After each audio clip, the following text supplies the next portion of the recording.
You have an arrest warrant out for you. Put your other hand up on the steering wheel. Wait, sir. Put both your hands on the steering wheel right now. 1022, lane 15, one occupant. Put both your hands. Don't move your hands. I swear to God, I will shoot you. Do you understand me? Now, it's a simple question.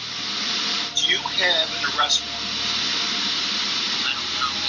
You don't think so? You don't think you have an arrest warrant? Okay. Keep your hands right there. If you move your hands, it's going to be an issue. Do you understand? Your weapons in the vehicle tonight? Where? Guns? What kind of guns? If you move your hands, I swear to God, you're going to get shot tonight. Logan was charged with second-degree murder and grand theft auto and pled not guilty to killing his grandmother upon his extradition to Florida. In late January 2018, Logan waived his right to a speedy trial. His case slowly weaved its way through the judicial system, and a year and a half later, he changed his plea. On September 18, 2019, Logan withdrew his not guilty plea and pled guilty to second-degree murder. The grand theft auto charge was dropped. The sentencing phase of this case began the following month on October 16, 2019. Day 1 included testimony from Lieutenant Eric Mott, who said he didn't know of any reason why his son would kill his mother. It was like a perfect grandson-grandmother relationship. I think my mom kind of, she always wanted to be a grandmother. Like she loved kids and parenting, but didn't want to deal with the the frustrations of actually having to be the parent, and kind of she enjoyed being the grandparent and always kind of being the good person and just spoiling Logan. Kristina French's aunt and uncle, whom she lived with during her pregnancy at 15, read a letter detailing how she had moved to Florida specifically for Logan. Testimony from the lead detective went into great detail regarding a communist-centric Instagram chat Logan participated in with other teens. On the day of the murder and during its aftermath, he sought advice in cleaning up the scene and disposing of his grandmother's body. The detective described how it appeared that Kristina was shot as she lay in bed, either preparing to sleep or sleeping, since blood was found inside her sleep apnea mask. Law enforcement theorized that Logan planned to run away, with his ultimate goal being reaching Russia. He said that Logan presented himself as a Ukrainian freedom fighter in that Instagram chat group, and that he sometimes pretended to be a Russian exchange student at school. Photos were shown of the shallow grave in Eric Mott's backyard. His mother Kristina's body was located there, naked, wrapped in plastic and duct tape, and found on that same Friday that Logan was apprehended at the border. Dr. Marty Byer testified on day 2 that Logan said he removed his grandma's bloody clothing and covered her body with towels because it was disrespectful to bury her the way he left her. Shot more than once and stabbed in the head and hands. I don't blame his father. And that's not the point of these observations about trauma. As I described with diabetes, care. His father struggled hard to be a good parent. But I presented in my report Logan's experience of feeling constantly disapproved of by his father, and that remained throughout his life a really important developmental factor that he felt didn't have his father's approval. And it began with Logan feeling that he had failed his father by not being able to achieve his military accomplishment dreams. And then he felt that he was disappointing his father by not sharing his father's interest in activities like surfing, which he realized his father was doing with him to have a father-son enjoyable activity, and Logan felt that he disappointed his father. Day 3 featured testimony from Logan's mother, Carrie Campbell Mott. He adored Kristina. He loved her so much, and he respected her so much, and he had so much fun with her. She was like a breath of fresh air when she came to Florida for him. She protected him from a lot of the things that were going on in the household, and she was his advocate and his champion.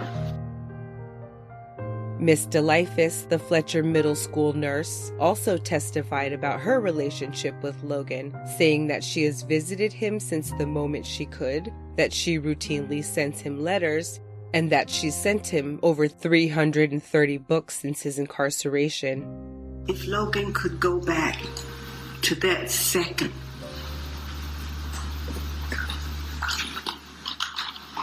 it never would occur, the Logan that I know doesn't have the capacity to harm anyone.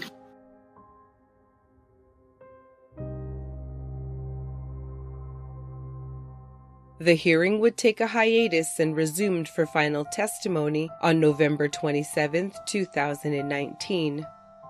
It was again the day before Thanksgiving, 2 years after the murder. Dr. William Meadows, a consulting forensic psychologist, was the last witness for the prosecution. He doesn't see patients, but is hired to perform defendant assessments for pending criminal cases. Dr. Meadows evaluated Logan 2 times in July of 2018 and testified that, quote, "He's a lonely adolescent, feels depressed most of the time, essentially unstable, not developing in a healthy fashion." The psychologist said Logan bragged to a girl about having killed someone even before he had murdered Kristina. He said that, quote, "Telling a girlfriend he killed someone, to use that as a form of trying to impress her or create this identity as a killer, for me, clinically, that is a concern." In his opinion, Logan's diabetes played no role in the crime, and he called Logan a, quote, "socially awkward outlier with a poor sense of self-worth, sadistic-type qualities, and little sympathy or compassion for others." Think of yourself doing that. You shot your grandmother, she's sitting there dead, bleeding on the floor. Now you take a knife and you're going to stab her repeatedly, including 3 times in the head. I've worked with thousands of kids who've had severely traumatic backgrounds, and I know most would not do that sort of behavior. That's extreme. In summary, Dr. Meadows concluded that alcohol intoxication, mental illness, and teenage impulsivity attributed to the crime he considered shockingly savage. However, he did say that he felt Logan showed genuine remorse and could be susceptible to rehabilitation. And finally, Logan Mott, now 17 years old, made a statement to conclude his sentencing hearing. My grandma was an incredibly inspiring and unique individual. She carried herself with the grace and poise of a queen, and her heart beat brightly for all to see upon her sleeve.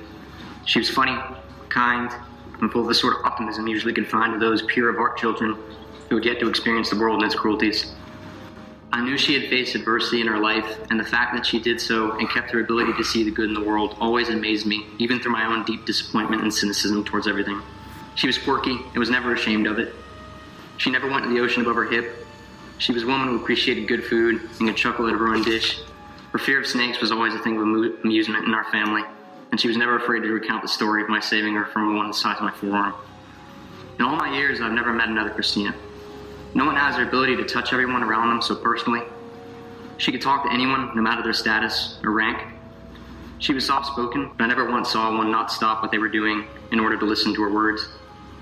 She always had change for the poor and good things to say about the most rude of people. Most of all, she was my grandmother. I'm proud to call her this, and always will be. She was my friend, my mentor, my refuge. She taught me to enjoy writing my best and was never pushy about my interests. On the contrary, she motivated me to explore them wonder, and was always happy to listen to my babbling about whatever was on my mind. She had this ability to give you her full attention, to make it seem as if the world has only two people in it, you and her. The fact that she's gone still leaves me confused and baffled at times. It feels like a bad dream, but every morning when I wake up, I relive what I did and the consequences of it. I look back on that younger me in that moment and don't understand why I did what I did. It angers me, and that no matter how much logic I use to try to explain what I did, I'm always stumped. I don't know why I did this. I don't have an explanation or excuse. I don't blame my father or my mother or anyone else for that matter. This is entirely my fault. And even though I don't understand why I did this, I will never be more ashamed and sorry for what I've done.